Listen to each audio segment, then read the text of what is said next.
Hello दोस्तों, last class में हमने जीएसटी में रजिस्ट्रेशन का टॉपिक रिवाइज किया था। आज की इस छोटी सी वीडियो में जल्दी से इसके क्वेश्चंस और देख लेते हैं। आपके मॉड्यूल में जो जो क्वेश्चंस गिवन है, हम जीएसटी की जो रिवीजन सीरीज करे थे, मैंने आपको बताया था कि हम सारे के सारे मॉड्यूल के क्वेश्चंस भी आईसीए के कवर करने वाले हैं। तो जल्दी से स्टार्ट करते हैं, सारे क्वेश्चंस देखते हैं जो आपके मॉड्यूल में कवर्ड है। सबसे पहला जो क्वेश्चन है आपका, वो इफेक्टिव डेट ऑफ रजिस्ट्रेशन के लिए किया गया है। ये बहुत इंपॉर्टेंट टॉपिक है। जब आप जीएसटी में रजिस्ट्रेशन करवाते हो तो आपको इफेक्टिव डेट ऑफ रजिस्ट्रेशन निकालनी होती है कि किस दिन से आपका वो रजिस्ट्रेशन वैलिड माना जाएगा। हमने प्रोविजन पढ़ा था, अगर आप वॉलंटरी रजिस्ट्रेशन लेते हो या लाइबल होने के बियॉन्ड 30 डेज में अप्लाई करते हो, तो दोनों सिनेरियो में जब आरसी आएगी, that will be the date of registration, effective date of registration. लेकिन इन केस आप लाइबल हो गए थे एंड आपने 30 डेज में अप्लाई भी कर दिया, अब चाहे रजिस्ट्रेशन 30 दिनों के बाद आए, but the date of effective date of registration will be the date of liability, जिस दिन आप लाइबल हो गए थे। तो उसी के ऊपर बेस्ड क्वेश्चन है। देखिए क्या है, एक कंपनी है, उनकी एग्रीगेट टर्नओवर जो है वो 40 लाख क्रॉस कर गई 1 सितंबर को। सेक्शन 22 के हिसाब से ये लाइबल हो गए हैं। कब हुए हैं सर? 1 सितंबर को। एप्लीकेशन लगाई गई 20 सितंबर को। विद इन 30 डेज आपने अप्लाई कर दिया। सर रजिस्ट्रेशन भी आ गया 25 सितंबर को, तो इफेक्टिव डेट ऑफ रजिस्ट्रेशन आपकी 1 सितंबर को मानी जाएगी, बिकॉज आप लाइबल हुए थे, 30 डेज में अप्लाई कर दिया। आपका जो इफेक्टिव डेट ऑफ रजिस्ट्रेशन है वो लाइबिलिटी की डेट को ही माना जाएगा। सेकंड सिनेरियो, आपकी एग्रीगेट टर्नओवर, आप लखनऊ में काम करते हो एज अ आर्किटेक्ट, इसका मतलब सर्विसेज प्रोवाइडर है यूपी में। एग्रीगेट टर्नओवर 20 लाख की क्रॉस करती है 25 अक्टूबर को। अब सिंस आप सर्विस प्रोवाइडर हो तो थ्रेशोल्ड 20 लाख की ही मिलेगी। 25 अक्टूबर को आप लाइबल हो गए, but application was submitted on 27 नवंबर, यानी कि बियॉन्ड 30 डेज। तो सर ऐसे केसेस में क्या होगा, अगर आप लाइबल हुए एंड बियॉन्ड 30 डेज अप्लाई करोगे, तो जिस दिन एक्चुअल में आरसी आएगा, रजिस्ट्रेशन सर्टिफिकेट कब आया सर? 5 दिसंबर, तो 5 दिसंबर को ही आपकी इफेक्टिव डेट ऑफ रजिस्ट्रेशन मानी जाएगी। तो ये था question number 1। Next question, in order to be eligible for grant of registration, a person must have a PAN issued under the Income Tax Act 1961। वैसे तो सर जीएसटी एक pen based registration number है, but मैंने आपको बताया था कि in case of non resident आपके पास ऑल्टरनेटिव, आप पासपोर्ट के बेसिस पे भी अप्लाई कर सकते हो, तो आपको यहां पे वही एक्सेप्शन बतानी थी। Next third question, state which of the following suppliers are liable to be registered. Again question यही है कि क्या आप रजिस्ट्रेशन के लिए लाइबल हो या नहीं हो। Case 1, agent supplying taxable goods on behalf of some other taxable person and such agent's aggregate turnover does not exceed the applicable threshold limit during the financial year। ये पॉइंट हमने section 24 में पढ़ा था। अगर आप किसी और टैक्सेबल पर्सन के बिहाफ पर सप्लाई करते हो टैक्सेबल गुड्स एंड सर्विस की, तो आपको भी रजिस्ट्रेशन लेना पड़ेगा। मतलब अगर प्रिंसिपल रजिस्टर्ड है तो एजेंट सेक्शन 22 नहीं, सेक्शन 24 में लाइबल हो जाता है। एंड सेक्शन 24 क्लियरली कहता है कि आपके टर्नओवर क्रॉस हो ना हो, आपको रजिस्ट्रेशन लेना पड़ेगा। तो यस, यहां पे आपको लेना पड़ेगा। क्लैरिफाई करने के लिए बता दिया गया कि इनवॉइस एजेंट के नाम से ही बनता है। सर अगर इनवॉइस प्रिंसिपल के नाम से बनना होता तो फिर एजेंट को रजिस्ट्रेशन लेने की कोई जरूरत नहीं पड़ती। Next point, an agriculturist who is engaged exclusively in supply of produce out of cultivation of land and उसकी एग्रीगेट टर्नओवर थ्रेशोल्ड से ज्यादा है। सेक्शन 23 एग्जम्प्ट करता है, एग्रीकल्चरिस्ट को रजिस्ट्रेशन नहीं लेना होता to the extent of supply of produce out of cultivation. आप खेती करके जो प्रोडक्शन करते हो उसको बेचने से आपने अगर कोई सेल या सप्लाई की है तो उसके लिए आपको जीएसटी नंबर नहीं लेना। तो this was question number 3। Question number 4, pure oil Delhi has supplied machine oil and high speed diesel in the month of April. अब यहां पे दो प्रोडक्ट है कंपनी के, वन इज मशीन ऑयल जो जीएसटी के स्कोप में आता है, and number second is high speed diesel.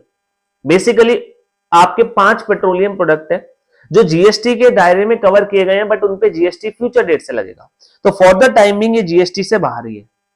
तो सर आप दो प्रोडक्ट बेच रहे हो, एक मशीन ऑयल है और एक हाई स्पीड डीजल है। अभी ये रजिस्टर्ड नहीं है। इनकी टर्नओवर है सर मशीन ऑयल से 15 लाख की है, हाई स्पीड डीजल से 10 लाख की है, और इसके अलावा ये मशीन ऑयल पंजाब में भी बेचते हैं buy pure oil from its branch located in Punjab. Punjab में ब्रांच है, उसी ब्रांच से पंजाब में सेल हो रही है।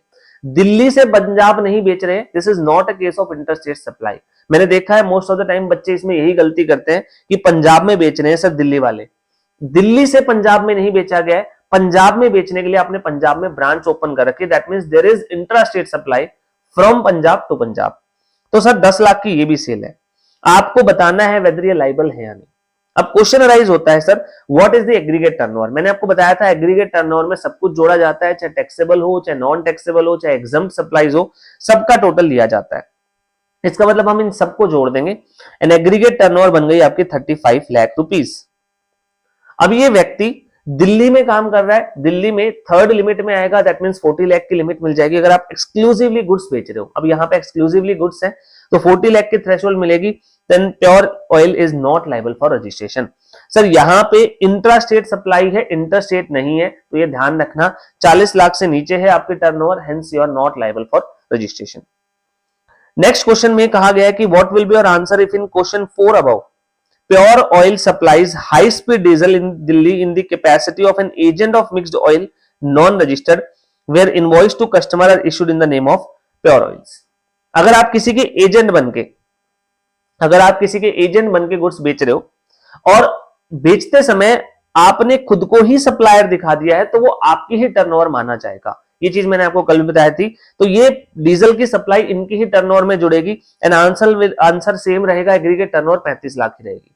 बट अगेन आपकी ओनली गुड्स की सेल है 40 लाख से नीचे है तो आपको रजिस्ट्रेशन लेने की जरूरत नहीं पड़ेगी। तो आंसर 4, 5 दोनों में आंसर सेम रहेगा, not liable for registration. Question number 6 again आपको बताना है कि whether person liable for registration और not. Number 1, Raghav of Assam is exclusively engaged in the intra-state taxable supply of ready-made garments। देखिए जब भी आप क्वेश्चन को सॉल्व करोगे दो चीजों के ऊपर फोकस करना। नंबर 1 रजिस्ट्रेशन के क्वेश्चंस के लिए बता रहा हूं, नंबर 1 आपको फोकस करना है कि स्टेट कौन सा है। सर फर्क पड़ता है क्या? यस, क्योंकि हर स्टेट की लिमिट अलग अलग है, हमने पता किया था, हमने कल पढ़ा था। दूसरी बात, अगर सर हमने पहली चीज देख ली कि स्टेट कौन सा है, दूसरी चीज हमें क्या देखनी है कि क्या वो गुड्स बेच रहे हैं या सर्विस बेच रहे हैं या दोनों बेच रहे हैं, क्योंकि उसके हिसाब से भी थ्रेशोल्ड चेंज होती है। तो ये दो चीजें हर क्वेश्चन में आइडेंटिफाई करना। यहां स्टेट है असम, वैसे असम स्पेशल कैटेगरी स्टेट है, as per the constitution of India ये स्पेशल कैटेगरी स्टेट है, बट जीएसटी में इसे अलग से कोई जो है वो लिमिट नहीं दी गई है, इन्हें 40 लाख 20 लाख वाली ही लिमिट रहेगी सर। इनकी टर्नओवर 33 लाख है असम से, ओके सर। और ये त्रिपुरा में भी काम करते हैं जहां पे इनकी टर्नओवर 11 लाख है। पहली बात, what will be the aggregate turnover, sir सबको जोड़ेंगे, चाहे वो असम से हो चाहे वो त्रिपुरा से हो, दैट मींस दोनों को जोड़ा जाएगा तो एग्रीगेट टर्नओवर बन गई 44 लाख। 44 लाख आपके एग्रीगेट टर्नओवर है सर। और मैंने आपको बताया था 4 स्टेट जो हमारी फर्स्ट कैटेगरी वाले हैं, मणिपुर, मिजोरम, नागालैंड, त्रिपुरा, ये जिनके साथ आएंगे उनकी लिमिट को भी रिड्यूस कर देंगे, हेंस सर ये त्रिपुरा में है तो असम के लिए भी लिमिट 10 लाख रह जाएगी। इसका मतलब दोनों राज्यों से आपको रजिस्ट्रेशन लेना पड़ेगा। This was first part. Second, Pulkit of Panjim Goa, second case में जो हमारा क्वेश्चन है वो गोवा का है। यहां पे व्यक्ति सिर्फ इंट्रा स्टेट टैक्सेबल सप्लाई करते हैं और जूते बेच रहे हैं सर, यानी कि गुड्स है, और करंट फाइनेंशियल ईयर में टर्नओवर 22 लाख है सर, ओनली गुड्स है, गोवा नॉर्मल स्टेट है, 40 लाख की लिमिट मिलेगी, no need of registration. And last case है हर्षित है हिमाचल प्रदेश, अगेन हिमाचल प्रदेश भी स्पेशल कैटेगरी स्टेट है बट नॉर्मल लिमिट मिलती है 20-40 लाख। बट यहां पे क्या बोला है कि ये ट्रेडिंग करते हैं सर पान मसाला, स्पेसिफाइड गुड्स की एक लिस्ट है जिसके केस में आपको हाईयर लिमिट 40 लाख वाली नहीं दी जाएगी। पान मसाला उस लिस्ट में है, अगर आपको ध्यान हो, आपने लिस्ट पढ़ी होगी तो सर इनको हाईयर लिमिट नहीं मिलेगी, इसका मतलब 20 लाख लिमिट रहेगी, इनकी टर्नओवर 24 लाख है, दैट मींस ये रजिस्ट्रेशन लेने के लिए लायबल हो गए। तो ये था question number 6। Then question number 7 again आपको सेम बताना है कि रजिस्ट्रेशन लेना है या नहीं लेना। जल्दी से क्वेश्चन पढ़िए, वीडियो को पॉज कीजिए और फिर अपना आंसर बताइए, कमेंट बॉक्स में लिखिएगा। चलो अब देखते हैं sir. Ankit of Assam is exclusively engage in intra state supply of taxable service. Ankit जो है वो असम से है अगेन, और सिर्फ ये इंट्रा स्टेट सप्लाई करते हैं, बट सर किस चीज की? सर्विस की। तो सर लिमिट 20 लाख ही मिलेगी, टर्नओवर 25 लाख है, यस सर लायबल हो जाएंगी। मेरा आपसे क्वेश्चन, अगर ये सर्विसेज एग्जम्प्ट हो और टर्नओवर 25 लाख हो तो क्या रजिस्ट्रेशन लेना पड़ेगा? कमेंट बॉक्स में अपना आंसर जरूर लिखिएगा। नेक्स्ट, संचित of Assam is engaged in intra state supply of both taxable goods and services. Again जो पर्सन है वो सिर्फ इंट्रा स्टेट सप्लाई करते हैं, असम में है, और गुड्स और सर्विस दोनों बेचते हैं। टर्नओवर 30 लाख है। अगेन सेम मुद्दा है सर, अगर गुड्स ओनली होते तो ही 40 लाख की लिमिट मिलती, अब इनको लिमिट 20 लाख की ही मिलेगी। Yes sir liable for registration, ये लायबल है रजिस्ट्रेशन के लिए। नेक्स्ट कुछ थ्योरेटिकल क्वेश्चन है, मेन क्वेश्चन यहीं तक थे। अब आगे क्वेश्चन थोड़ा और क्विकली पढ़ते हैं। डिस्क्रिप्टिव क्वेश्चन है, थ्योरेटिकल क्वेश्चन है।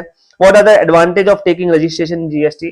देखिए सर, सबसे बड़ा रजिस्ट्रेशन लेने का फायदा, आपकी कंप्लायंसेस पूरी हो जाती है, आप लाइबल हो, वो कंप्लायंस पूरी करनी होती है। नंबर 2, आईटीसी एक रजिस्टर्ड पर्सन ही ले सकता है, तो आप आईटीसी क्लेम कर सकते हो, this is the biggest advantage. उसके बाद sir, can a person without registration collect GST and claim ITC? The of course answer is no. ना तो आप कलेक्ट करने का अधिकार रखते हो, ना ही आप आईटीसी क्लेम कर सकते हो। बट एक बात याद रखना, अगर आप लाइबल थे रजिस्ट्रेशन लेने के लिए और आपने नहीं लिया, तो सरकार आपसे टैक्स जरूर वसूल कर सकती है। सर हमने तो कुछ कलेक्ट किया ही नहीं, जो भी प्रोसीड होगी उसको इंक्लूडिंग टैक्स मान के गवर्नमेंट आपसे टैक्सेस कलेक्ट कर सकती है, ये बात जरूर ध्यान रखना।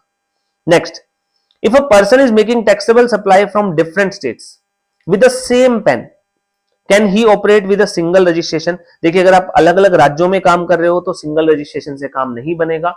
GST is a state based registration. Next, can a person having multiple place of business in a state obtain separate registration for each place of business? एक ही स्टेट में क्या मल्टीपल रजिस्ट्रेशन लिए जा सकते हैं? Yes. And for the purposes of GST in सब registration को distinct person माना जाएगा। तो सर एक जीएसटी से दूसरे जीएसटी में स्टॉक ट्रांसफर भी होगा तो उसको सप्लाई माना जाएगा। Next, is there any provision for a person to get himself voluntary registered? Yes. आप 22 या 24 में लाइबल नहीं हो, still you can apply for registration under section 25। क्या आप proper officer suo motu register कर सकते हैं? यस, ये भी हमने पढ़ा था। अगर ऑफिसर को लगता है कि कोई व्यक्ति लाइबल है रजिस्ट्रेशन लेने के लिए बट उसने नहीं लिया है, तो प्रॉपर ऑफिसर सुओ मोटो से रजिस्टर कर सकते हैं। Whether registration granted to any person is permanent? Yes, permanent है, बट क्या उसे कैंसिल किया जा सकता है? यस। तो ऐसे परमानेंट नहीं है, but it could be cancelled. Next, is it necessary for UN bodies to get registration under GST? No, इनके लिए मैंडेटरी नहीं है, बट इन्हें जीएसटी का रिफंड लेने के लिए यूआईएन लेना होता है, unique identification number, and GST के पर्पज से इसे रजिस्ट्रेशन बोला ही नहीं जाता। Next, what is the responsibility of taxable person making supplies to UN body? Normally supply करेंगे, टैक्सेस चार्ज करेंगे, देन यूएन बॉडी उसको अलग से रिफंड ले सकती है। What is the validity period of registration certificate issued to casual taxable person and non resident taxable person? जो casual taxable person है, नॉन रेसिडेंट टैक्सेबल पर्सन है, उनके रजिस्ट्रेशन की थ्रेशोल्ड 90 दिन तक होती है, जिनको फर्दर 90 दिन तक एक्सटेंड करवा सकते हैं। What happens when registration is obtained by means of willful misstatement, fraud or suppression of fact? Sir झूठ बोल के, बातें छिपा के, झूठे डॉक्यूमेंट बना के अगर रजिस्ट्रेशन लिया था तो proper officer has power to cancel the registration, but after issuing show cause notice. Is there an option to take centralise registration for services under GST law? नहीं, ऐसा कोई ऑप्शन नहीं है। स्टेट बेस्ड रजिस्ट्रेशन होंगे, चाहे वो goods हो चाहे service. What could be the liability insofar as registration is concerned on transfer of a business? Business का ट्रांसफर होता है तो जो आईटीसी है वो नए व्यक्ति के पास चला जाता है, एंड साथ में कोरोस्पोंडिंग लायबिलिटीज भी ट्रांसफर हो जाती है। At the time of registration will the SSC have to declare all his places of business? Yes, जो जो उसके पास है वो सारे रजिस्ट्रेशन के टाइम आपको दिखाने होते हैं। एक हेड ऑफिस होगा जिसे पीपीओबी कहा जाता है, principal place of business, and बाकी एंसिलरी सारे एडिशनल प्लेस ऑफ बिजनेस बन जाते हैं। Does cancellation of registration impose any tax obligation? Yes, but हमने डिस्कस नहीं किया था, इसे आईटीसी के टॉपिक में डिस्कस करेंगे। तो ये थे आपके रजिस्ट्रेशन के क्वेश्चन। 7-8 क्वेश्चन प्रैक्टिकल थे, बाकी सारे थ्योरेटिकल क्वेश्चन थे। अच्छे से इन क्वेश्चंस को हमने डिस्कस कर लिया है, सारे प्रोविजन हम कर चुके हैं। This was your chapter registration under GST. I hope आपको ये सारी चीजें समझ में आ गई होंगी। मिलते हैं नेक्स्ट चैप्टर में। अगला चैप्टर हम कवर करने वाले हैं चार्जेस ऑफ जीएसटी।